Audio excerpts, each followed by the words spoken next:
U.S. President Donald Trump said on Saturday he would postpone a Group of Seven summit he had hoped to hold next month until September or later and expand the list of invitees to include Australia, Russia, South Korea and India. Speaking to reporters on Air Force One during his return to Washington from Cape Canaveral in Florida, Trump said the G7, which groups the world's most advanced economies, was a very outdated group of countries in its current format. I'm postponing it because I don't feel that as a G7 it properly represents what's going on in the world, Trump said. Most European countries offered no immediate comment on the proposal, with a spokesman for the German government saying Berlin was waiting for further information.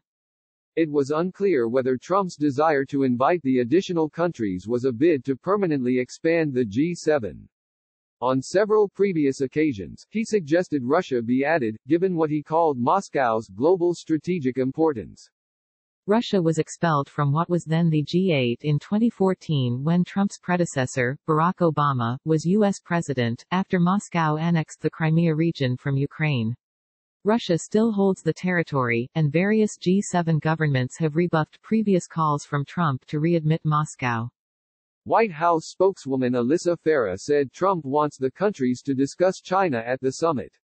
Trump has criticized Beijing over its handling of the coronavirus pandemic, which began in China, and on Friday he ordered his administration to begin the process of ending special U.S. treatment for Hong Kong in retaliation for China's decision to impose a new security law on the former British colony.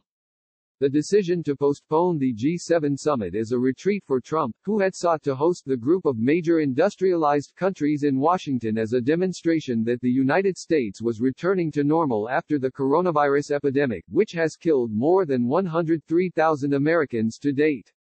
Trump had canceled an in-person G7 meeting scheduled for March as the virus spread, but had recently sought to revive it. French President Emmanuel Macron backed the idea of an in-person meeting, according to the White House.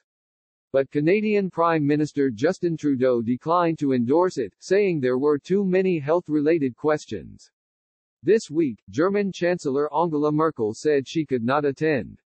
South Korea is aware of Trump's invitation and will discuss the matter with the United States, a government official in Seoul told Reuters on Sunday. The G7 groups the United States, Britain, France, Japan, Germany, Italy and Canada, and the European Union also attends.